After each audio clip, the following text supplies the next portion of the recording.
marriage counseling or couples counseling is provided in a variety of forms. So, for example, individual therapy, followed by the two of you being together with the counselor or therapist, that's one valid option. And it often involves being in a clinical environment discussing your issues as a couple. You might express what you both feel to be the main issues at hand and how you've gotten to where you are now emotionally. An important thing to note, though, obviously a way that a man and woman think differs. So, therefore, sort of their thought processes. So what may be uncomfortable to a man in the relationship, it might be different for the woman. It may affect the woman differently. And try to take these different perspectives into consideration as you begin to repair your relationship. So here you'll hear some, marriage counseling advice teaching you some basic techniques to practice at home with your partner. A quick disclaimer here. The trouble with marriage counseling or guidance is that you are a unique individual with a complex background which has molded you into whom you are and where you are right now. Your background, social or religious, your groupings, they've already shaped your personality. No two people are the same. So understand that a big part of this process is accepting that your spouse is different and accepting them for their unchanging differences. Now, first we talk about how communication is your key. The key focus of any counseling is learning how to listen, and this is often referred to as active listening. You want to remember it's natural to feel criticized when your partner has something to say during counseling, and you're likely to take anything said personally and negatively. If your home environment is typically uncomfortable, you both already feel on edge, communicating will naturally bring out your defensive nature. In order to develop your relationship on a positive level, you need to remember you are a unique person and you're valued. And this is not about learning to argue more successfully. It's also not about intensely scrutinizing your childhood, revamping your sex life, or being more romantic. Fundamentally, the relationship with your partner is a similar dependency to a child and parent. It's a combination of protection and nurturing. So you want to use this key of communication. After you had met, during the dating process, let me ask you, did you find yourself talking very openly with each other? There was so much to say and so many questions to answer, from the basics, like, do you have any siblings, to how many partners have you had, It's like an interview process, and you're discovering your fundamental compatibility. Communication was good and free-flowing at this time, and the relationship flowed with ease, and everything felt perfect. So it only felt natural to take the next step, getting married. And over time, the irritating habits of your spouse may have rose to the surface, and extra annoyances came up, and when you talked about what bothered you, maybe you felt criticized, and you lost focus of what brought you two together in the first place. Somewhere along the line, you stopped effectively communicating, and maybe feel your partner stopped listening as well. It can feel like a downward spiral over time. Here are 4 easy steps to sort of start your journey up from that spiral. Now, step 1, for this step, you need to utilize your drawing skills. You're not creating a Rembrandt here, so don't worry.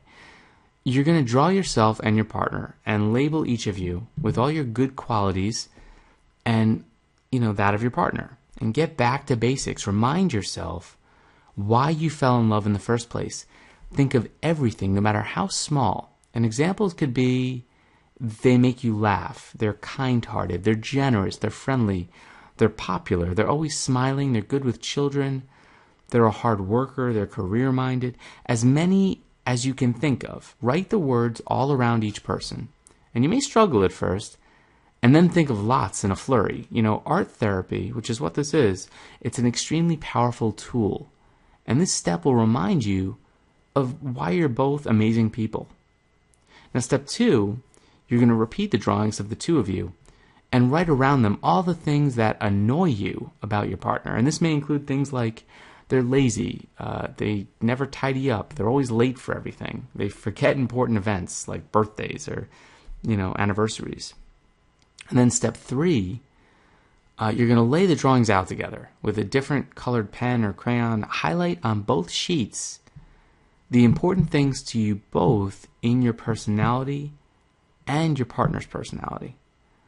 And also highlight the aspects of your marriage that make you feel the worst, what really, really bugs you. And this is where it starts. This is where the journey starts. You thought at first that everything was perfect. After the marital glow starts to fade and the wedding flowers wilt, the day-to-day getting on with it issues grind you down. And use this highlighting and underlining you have done in step 3 to rebalance some of your thoughts. So in step 4, from step 3, choose one highlighted word or phrase to start rebalancing your thinking. And choose one of the things that annoys you and write it at the top of a piece of paper and start to analyze it, break it down. Here's an example of what to do.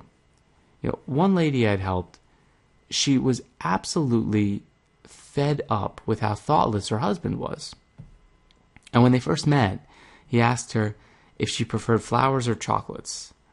And when they got married, she never received any token gestures of romanticism, and it got her down. She felt unloved and didn't see him as thoughtful or kind-hearted. Through using this process, she realized that he did think about her a lot through other thoughtful gestures.